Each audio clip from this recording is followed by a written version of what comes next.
الحمدللہ والصلاة والسلام علی رسول اللہ وعلی آلہ وصحبہ ومن والہ۔ محترم بھائیوں اور دینی بہنوں، السلام علیکم ورحمۃ اللہ وبرکاتہ۔ اللہ تعالیٰ کا کرنا ایسا ہوا کہ سن 61 ہجری میں 10 محرم کو ہی ایک دلدوز واقعہ پیش آیا۔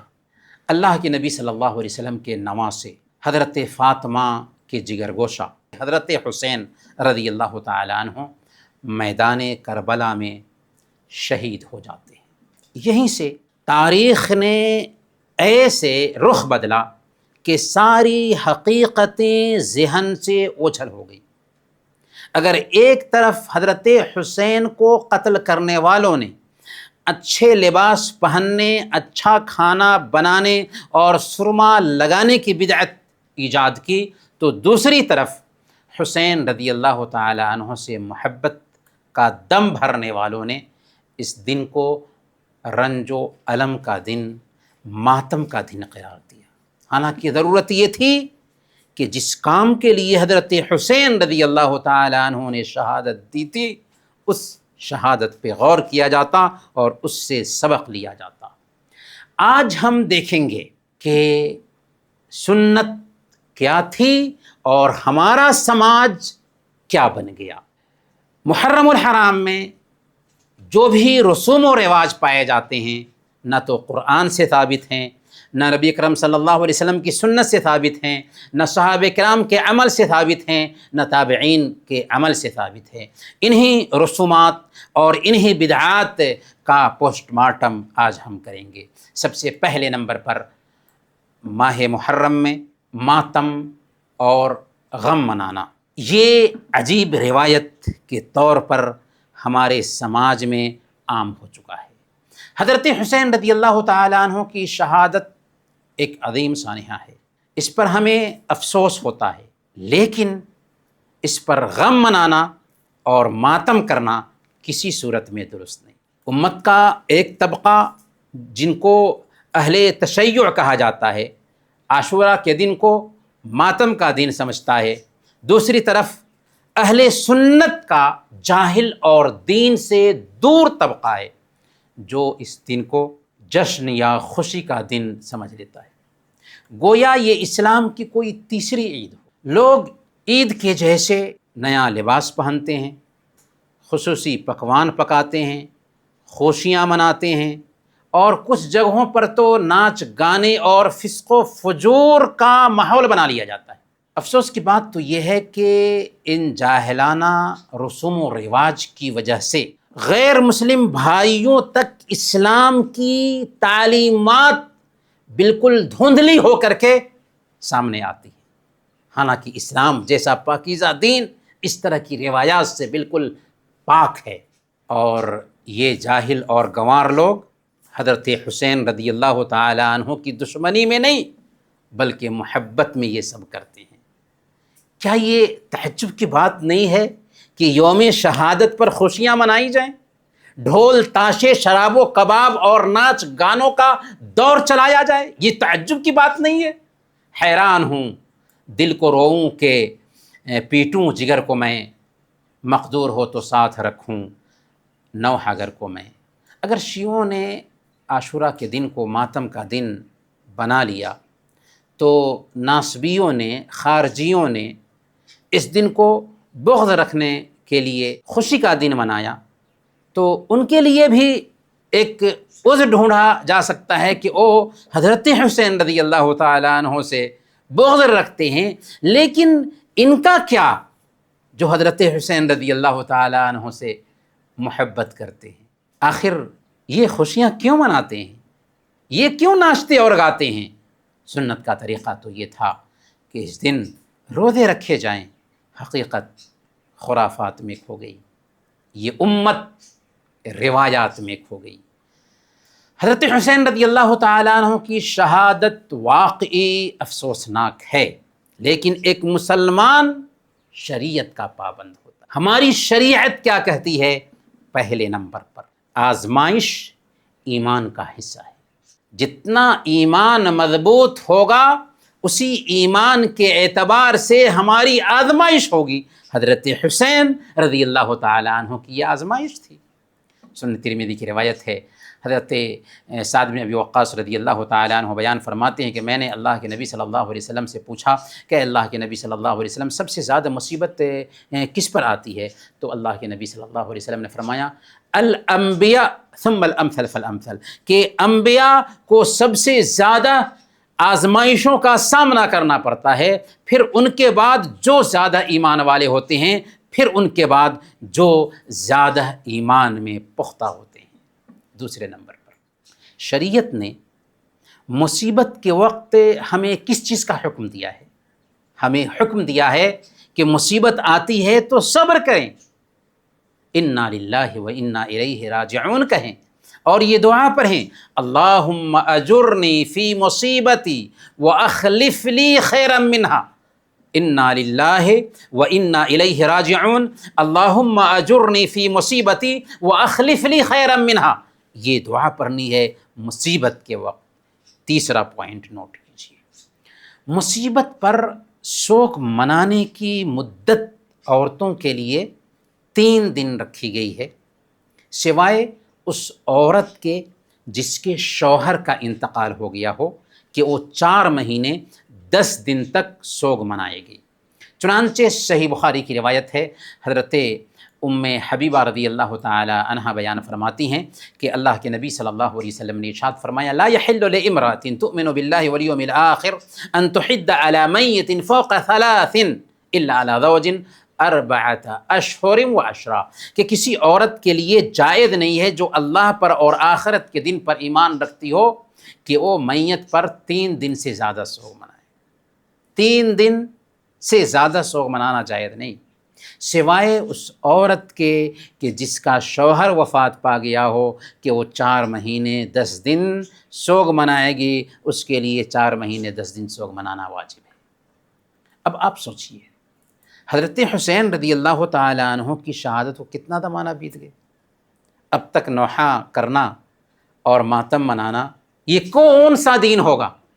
ہمارا دین صرف 3 دن سوگ منانے کی اجازت دیتا ہے، 4تھا دن نارمل دن ہونا چاہیے۔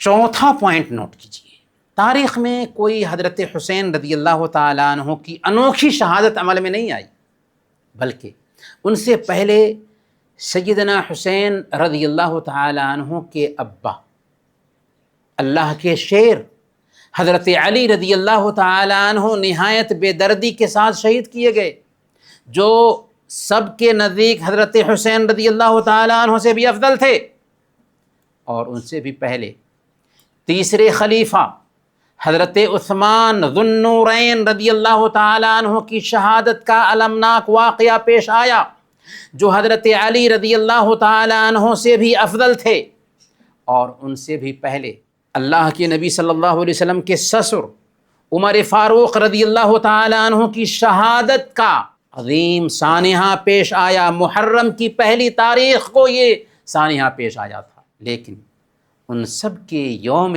شہادت کو ماتم کا دن نہیں منایا جاتا، بلکہ ان سے بھی پہلے حضرت حمزہ رضی اللہ تعالی عنہ جو حضرت حسین کے والد کے چچا تھے، وہ شہید کیے گئے۔ اللہ کے نبی صلی اللہ علیہ وسلم کی وفات ہوئی، اور اللہ کے نبی صلی اللہ علیہ وسلم کی زندگی میں آپ کی 3 بیٹیاں وفات پاتی ہیں، آپ کی 2 بیویاں وفات پاتی ہیں، لیکن اللہ کے نبی صلی اللہ علیہ وسلم نے شہادت کا دن نہیں منایا، اس پر بھی وہ طریقہ نہیں اختیار کیا جو طریقہ آج اختیار کیا جاتا ہے۔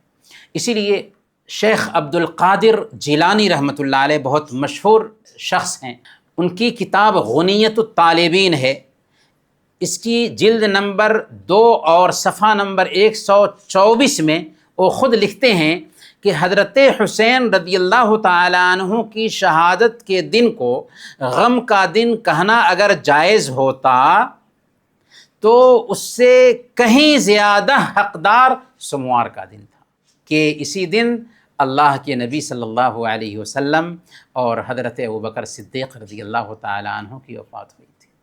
یعنی اگر غم منانا ہے تو سوموار کے دن غم مناؤ، کیونکہ اس دن اللہ کے نبی صلی اللہ علیہ وسلم دنیا کے سب سے افضل انسان کی موت ہوئی ہے، اور اسی دن ابوبکر صدیق رضی اللہ تعالیٰ عنہ کی وفات ہوئی ہے۔ اگر غم منانے کا اختیار ہوتا تو سوموار کے دن غم منانا چاہیے تھا۔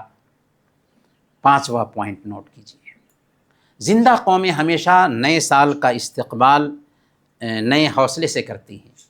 اپنی غلطیوں پر رونے اور ماتم کرنے کی بجائے ہمت اور حوصلے کے ساتھ اگلے سال کے لیے پلاننگ کرتی ہیں۔ یہ زندہ قوم کی پہچان ہوتی ہے، ورنہ پچھلی غلطیوں پہ رونا اور نوحہ اور ماتم سے سال کی شروعات کرنا یہ مردہ قوم کی پہچان ہوتی ہے، اور ہم زندہ قوم ہیں۔ گویا کہ اس بات کے لیے ہماری شریعت میں کسی بھی طریقے سے گنجائش نہیں نکلتی ہے کہ ماتم منایا جائے، غم منایا جائے۔ دوسری جو بدعت ہے اس محرم کے مہینے میں، وہ ہے اپنے آپ کو زخم کرنا اور جسم سے خون نکالنا۔ کچھ لوگ محرم کے دنوں میں خاص طور پر عاشوراء کے موقع پر اپنے جسم کو زخم کرتے ہیں، چھری یا زنجیر مار کر خون بہاتے ہیں، اور اسے اظہار غم یا محبت اہل بیت سمجھتے ہیں۔ لیکن اسلام نے سینہ چیرنے، ماتم کرنے سے سختی کے ساتھ منع کیا ہے۔ جسم کو تکلیف پہنچانے اور خود کو زخمی کرنے یا نقصان پہنچانے سے سختی کے ساتھ روکا ہے۔ اللہ تعالیٰ قرآن کریم میں بیان فرماتا ہے، سورہ النساء آیت نمبر 29، وَلَا تَقْتُلُوا أَنفُسَكُمْ إِنَّ اللَّهَ كَانَ بِكُمْ رَحِيمًا۔ اپنے آپ کو قتل مت کرو، اللہ تعالیٰ تم پر بہت زیادہ مہربان ہے۔ اسی طریقے سے صحیح بخاری اور صحیح مسلم کی روایت ہے، اللہ کے نبی صلی اللہ علیہ وسلم بیان فرماتے ہیں، لَيْسَ مِنَّا مَن لَطَمَ الْخُدُودَ وَشَقَّ الْجُيُوبَ وَدَعَا بِدَعْوَى الْجَاهِلِيَّةِ، وہ شخص ہم میں سے نہیں جو رخساروں کو تماچا مارے، گریبان چیرے اور جاہلیت کی پکار پکارے۔ تو واویلا مچانا، مصیبت میں گریبان چیرنا اور جاہلیت کی پکار پکارنا یہ شرعی طریقہ نہیں ہے۔ اللہ کے نبی صلی اللہ علیہ وسلم نے ایسے لوگوں سے براءت کا اظہار کیا۔ یہ عمل غیر شرعی ہے اور اللہ کے نبی صلی اللہ علیہ وسلم کی سنت کے خلاف ہے۔ صحابہ کرام، تابعین اور تابع تابعین نے حضرت حسین رضی اللہ تعالیٰ عنہ کی شہادت پر کبھی خود کو زخمی نہیں کیا اور نہ ہی کوئی ماتمی جلوس نکالا۔ اسی لیے حضرت علی رضی اللہ تعالیٰ عنہ کی طرف ایک کتاب منسوب کی جاتی ہے، نہج البلاغہ، بہت ہی مشہور کتاب ہے۔ اس کتاب میں حضرت علی رضی اللہ تعالیٰ عنہ خود بیان فرماتے ہیں، من ضرب یدہ علی فخذہ عند مصیبت حبط عملہ، کہ جو شخص کسی مصیبت کے وقت اپنا ہاتھ اپنی ران پر مارے اس کا عمل برباد ہو جائے گا، یعنی مصیبت کے وقت ماتم کرے اس کا عمل برباد ہو جائے گا۔ تو حضرت علی رضی اللہ تعالی عنہ جن سے محبت کا دم بھرتے ہیں، انہوں نے ہی یہ بات کہی ہے، پھر کہاں سے اپنے جسم کو زخمی کرنے کی گنجائش نکلتی ہے۔ اللہ تعالیٰ سے ہم دعا کرتے ہیں کہ اللہ تعالیٰ ہم سب کو سنت کے مطابق زندگی گزارنے کی توفیق عطا فرمائیں اور ہر طرح کی بدعات اور رسومات سے بچائے، ہمارے سماج کو ہر طرح کے رسومات اور بدعات سے عافیت میں رکھے اور ہمیں سنت کا داعی اور بدعت سے دور رہنے والا بنائے۔ آمین۔ وصلی اللہ علی نبینا محمد وعلی آلہ وصحبہ اجمعین۔